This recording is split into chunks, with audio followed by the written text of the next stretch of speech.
Το ζω καθημερινά. Κάθομαι στο τραπέζι με άτομα που ούτε έχουν σπουδάσει, ούτε έχουν πείρα σε θέματα ιατρικής διατροφολογίας και τα ακούω να δηλώνουν με σιγουριά φράσεις όπως «Δεν τρώω υδατάνθρακες γιατί παχαίνουν», «Δεν τρώω κρέας γιατί βουλώνει τα αγκία», «Αυτή την περίοδο κάνω διαλυματική νηστεία για να αυξήσω το μεταβολισμό μου» και άλλα παρόμοια. Όταν τους ακούω, το μόνο που αναρωτιέμαι είναι από πού πηγάζει αυτή η σιγουριά. Πώς είναι τόσο σίγουροι ότι οι υδατάνθρακες παχαίνουν. Ποιος έχει επιβεβαιώσει ότι το κρέας βουλώνει τα αγκία. Γιατί είναι τόσο σίγουροι για θέματα που η επιστήμη της διατροφής δεν έχει καταλήξει ακόμα. Αυτό που φαίνεται είναι το φαινόμενο Dunning-Kruger. Μια νοητική πλάνη που μας κάνει να πιστεύουμε με σιγουριά πράγματα για τα οποία δεν θα ήμασταν τόσο σίγουροι αν γνωρίζαμε περισσότερα. Το 1999 το δίδυμο των διάσημων ψυχολόγων Dunning και Kruger δημοσίευσε μια τεράστια σημασίας μελέτη που περιέγραφε το φαινόμενο που πήρε το όνομά τους. Η μελέτη είχε ως εξής. Ζήτησαν σε κάποια άτομα να συμμετέχουν σε εξετάσεις και μετά τους ζήτησε να εκτιμήσουν πού περίπου βρίσκονται τα αποτελέσματά τους σύμφωνα με το μέσο όρο. Αυτό που ανακάλυψαν ήταν ότι οι λιγότερο ικανοί συμμετέχοντες στις μελέτες, αυτοί που τα αποτελέσματά τους βρίσκονταν κατά μέσο όρο στο 12%, πίστευαν ότι βρίσκονται στο 62%. Σαν να λέμε ότι αν το μέσο όρο στις εξετάσεις ήταν το 10 στα 20, οι συμμετέχοντες που πήραν βαθμό 2,4 στα 20 να πιστεύουν ότι έχουν πάρει 13 στα 20. Οι ερευνητές περιέγραψαν αυτή την πλάνη σαν μια αδυναμία του μυαλού να γνωρίζει ότι δεν γνωρίζει.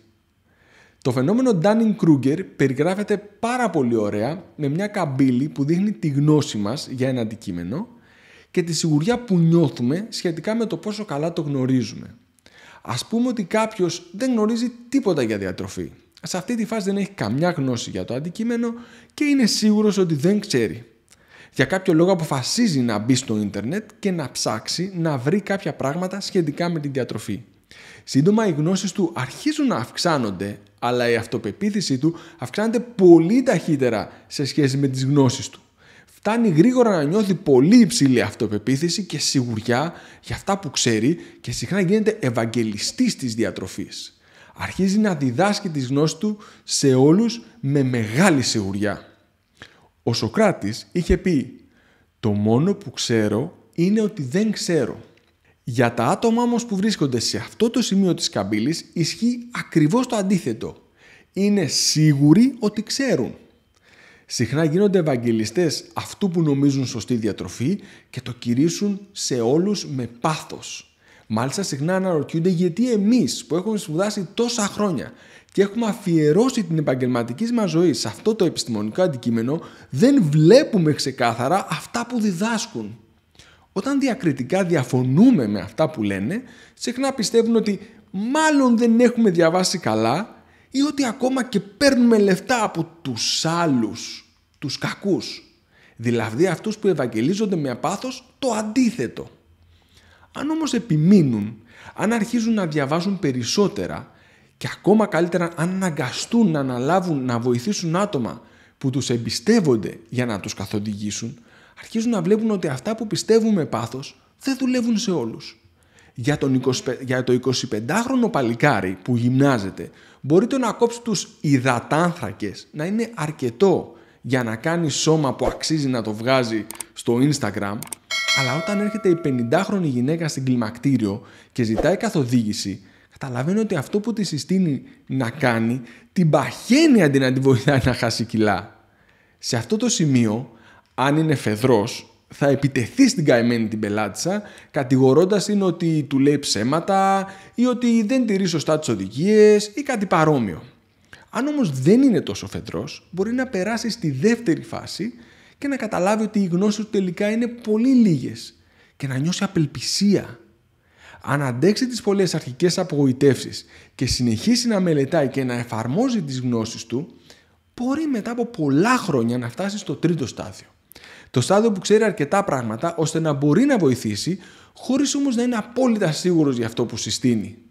Είναι εκείνο το σημείο που προσεγγίζουμε το αντικείμενο με περιέργεια και ενθουσιασμό. Τότε που οι αποτυχίες μας δεν προκαλούν απογοήτευση, αλλά ανοίγουν ένα νέο πεδίο γνώσης και εμπειρίας. Όπως είχε πει και ο διάσημος οδηγός Φόρμουλα 1 Νίκι Λάουντα, με τις νίκες δεν έμαθα ποτέ κάτι. Μόνο με τις ήττες γινόμουν καλύτερος οδηγός. Πώς μπορούμε όμως να καταλάβουμε όταν κάποιος μας δίνει μια συμβουλή για οτιδήποτε, ότι γνωρίζει ή ότι είναι άσχετος? Αφού η σιγουριά και η αυτοπεποίθηση δεν μπορούν να μας βοηθήσουν να καταλάβουμε ποιος γνωρίζει καλά ένα θέμα ή όχι, υπάρχει κάποιος άλλος τρόπος για να μπορέσουμε να καταλάβουμε αν αυτός που μιλάει ή αυτά που μας λέει προέρχονται από πραγματική βαθιά γνώση? Υπάρχουν δύο τρόποι. Ο ένας τρόπος είναι να εξετάσεις αν αυτός που μιλάει έχει ανάλογα πτυχία και εμπειρία στο θέμα για το οποίο μιλάει. Αν κάποιος έχει σπουδάσει σε βάθος το αντικείμενο για το οποίο μιλάει και δουλεύει καθημερινά πάνω σε αυτό, αποκτώντας την εμπειρία που χρειάζεται, τότε είναι πολύ πιθανόν αυτά που λέει να είναι σωστά. Υπάρχουν όμως περιπτώσεις που υπάρχουν άνθρωποι οι οποίοι έχουν πτυχία αλλά είναι άσχετοι.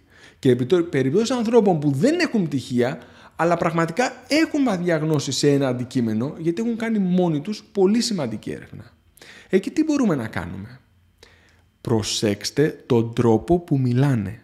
Αν ακούτε συχνά λέξεις που δείχνουν μετριοπάθεια, ταπεινότητα και έλλειψη βεβαιότητας, όπως ίσως, μπορεί, συχνά, συνήθως, στις περισσότερες περιπτώσεις, νομίζω, έτσι φαίνεται και παρόμοιες εκφράσεις, είναι πολύ πιθανό το άτομο που μιλάει να έχει γνώσεις.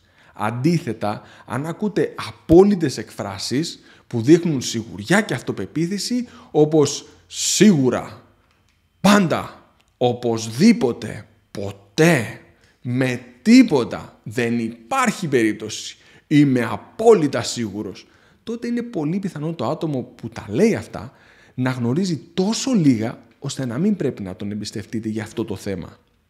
Αν θέλετε να δείτε τη δικιά μου πορεία στο φαινόμενο Dunning-Kruger, πρέπει να δείτε το βίντεο που εμφανίζεται στα δεξιά μου. Ευχαριστώ πολύ.